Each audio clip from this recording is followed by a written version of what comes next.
Sadhgurunath Maharaj Ki Jai, and welcome to Jagadambe Reads the Holy Books of India, Ramayana18.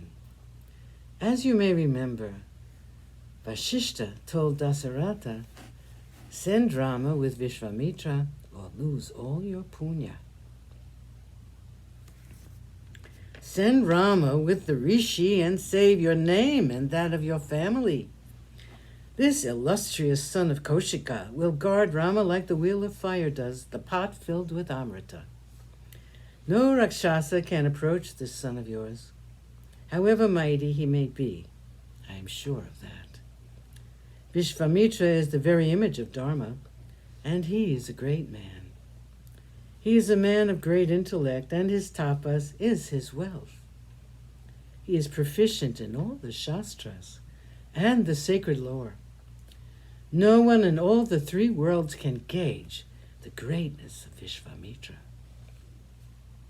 He knows the past, the present, and the future. Please send your son with him without any qualms. Do you think it is hard for this great man to kill those two Rakshasas who are like wisps of straw in his presence? He can do it. But he wants your son to achieve greatness, and that's why he is honoring you by asking you for Rama. Please realize the honor which has been granted to you and wake up from this delusion called Putra Sneha. When Vasishta spoke thus, Dasaratha was convinced and woke up from his mental stupor. He fell at Vishvamitra's feet and craved his pardon. He then said, in my blind love for my child, I spoke hastily. Please forgive me and accept my son. I'm sending him with you, and I'm happy to do so. Rama is never alone, and Lakshmana will always be with him. Please, take both of them. The words of Vasishta had convinced the king that the prince was taken by Vishvamitra for the good of the youngster, and his words of apology to the rishi were sincere. He sent for Rama and Lakshman. Kaushalya had heard about the decision of the king to send the children with the rishi. And even as the words reached her that the king wanted them, she had prepared them for the journey. Taking leave of their mothers, the handsome young men came and stood before their father.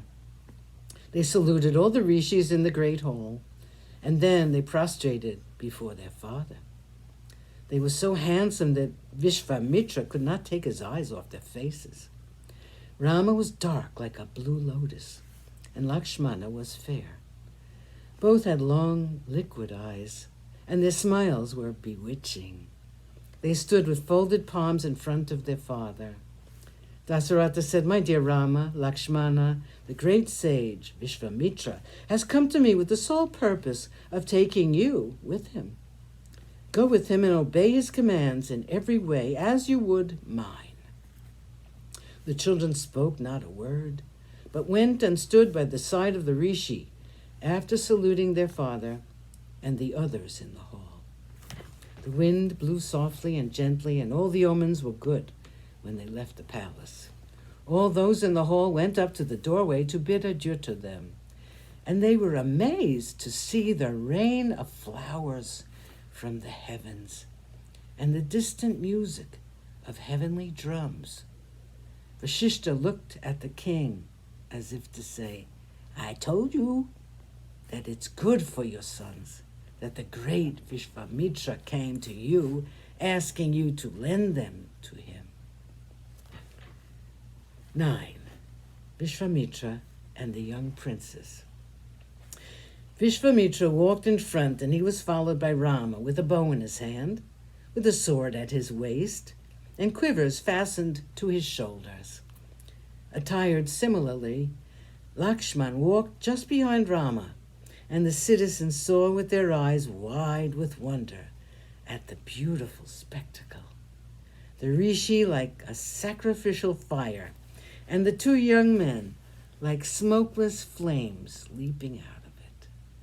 They looked like five-headed serpents accoutred as they were for fighting. Sadhgurunath Maharaj Ki Jai. Thank you for coming. I hope you come again.